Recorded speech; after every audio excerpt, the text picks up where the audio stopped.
Mutya ng Gimaras 2018, Kate Maureen Sunga, a graduate of Bachelor of Science in Information Technology.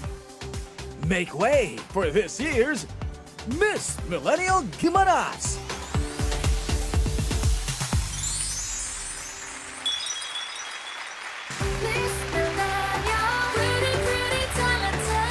Mayong ugto. O, pareho, di ba? Sa Pareho Bisaya, lang. ganun din yun. Ugto Mayong din. ugto. Maganda. Guwapa. Tahom. Pwede po. Ano yun, isa? Tahom po. Tahong. Guwapa Tahom. din yun. Maganda rin po yun. Kasi depende po sa sentence na, na sinasabi po. Like pag nagsasabi ka po ng tao, gwapa ka. Ganon. Ibig sabihin po nun, maganda ka. Eh, yung Pero tahong. pag nagsabi ka po, halimbawa, sa lugar po, Lugar, bagay. lugar po, opo. Ah. Sabi po, ay katahumsang lugar nga na, ay katahumsang mo na. Daw, parang ganon po. Eh, yung kain tayo. Gutom. Ano po, pag nagtatawag po kami kumakain, sinasabi po namin, kaunta. Kaunta. Kaunta Halos, po. ano Opo. nga, similar nga Similar sa to- Bisaya. sa Bisaya. Paano ba pumunta ng Gimaras? From Manila? Opo, from Manila po, syempre po sasakay ng plane. Tapos sa ano po, sa Papunta saan yun? Iloilo na po, Iloilo Iloilo. International Airport. Okay. Tapos pwede po kayong sumakay ng van, papunta pong Parola Wharf or Ortiz Wharf. Dalawa po kasi yung wharf papuntang Guimaras. Yung isa po, Parola Wharf, to Buena Vista po yun. Isa pong municipality sa Guimaras. Tapos Okay. yung isa po, Ortiz Wharf, papunta na po yung Hordan.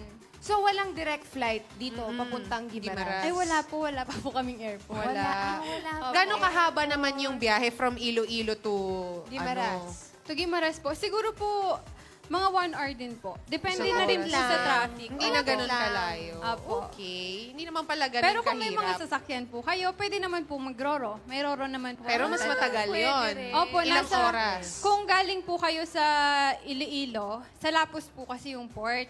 Pag papunta po kayong Guimaras, siguro nasa 30 minutes to 45 minutes po. Pero yung Not from bad. here to, to Iloilo. Malayo po. Gano'ng Siguro kahaba po, ang mga roro isang nun? araw po.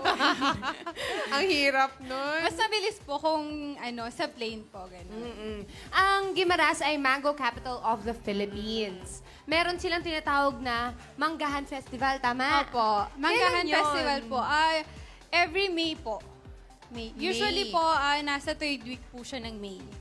So, ibig sabihin ba, dahil ang Manggahan Festival nasa May, yun yung, ano ba tawag doon? Season po. ng Yun ang mangga. April po na mangga. Marami po kahit po saan ka tumingin, may mangga dito, mangga doon, mangga, opo. Mangga Iba ba mo- yung lasa? Iba ba yung lasa ng mangga, yung tamis ng Gimaras Opo. mangoes kapag ka-season? Ay, Or ganun pa hindi rin naman, po. pareho Pero lang? Mas marami lang. mas marami lang po. Akala ko may ibang tamis pa siya eh, di ba? Speaking of tamis, iba kasi talaga yung, alam mo, buntis ako last year eh. Oo. Talagang binalatan ko yung mangga dito sa stage eh. Paano mo malalaman kung Gimaras mango talaga yung manggang yun? Malalaman po talaga siya sa amoy po ng mangga. Sa aroma niya po. Yung pag naamoy mo po siya, matatakam ka po talaga na mabango po siya. Ganun po. Tapos Malakas talaga yung amoy. Opo. Di ba pag matamis, Parang amoy malakas? matamis. Sama-sama na po ano. yung mangga, tapos hinog na po silang lahat. Talagang di ka pa pumalapit na aamoy mo Umaalingasaw na po. yung Opo. tamis na amoy. Ayan, kinikilig. Explore, experience, and enjoy the island that fits your taste, Guimaras! So guys, ari na to sa Guimaras.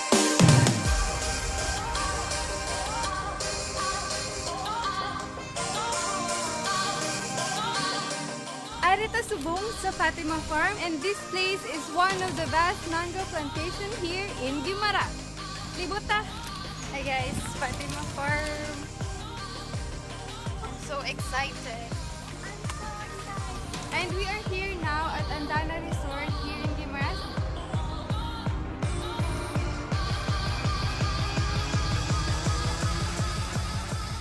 We also have water sports activities like snorkeling, paddleboarding, and kayaking. And we also have our newest activity, the water park, for the guests to enjoy. Five, guys! Makapoy siya, pero worth it. Sa subong naman, makadto kita sa kung diin pwede ka bakal sang paho kag iban pang pasalubong. Namat tames.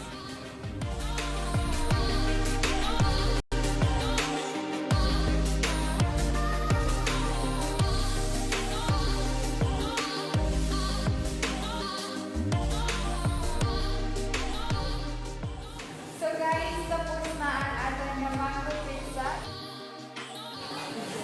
Here. Fresh from the oven, fresh from Ima.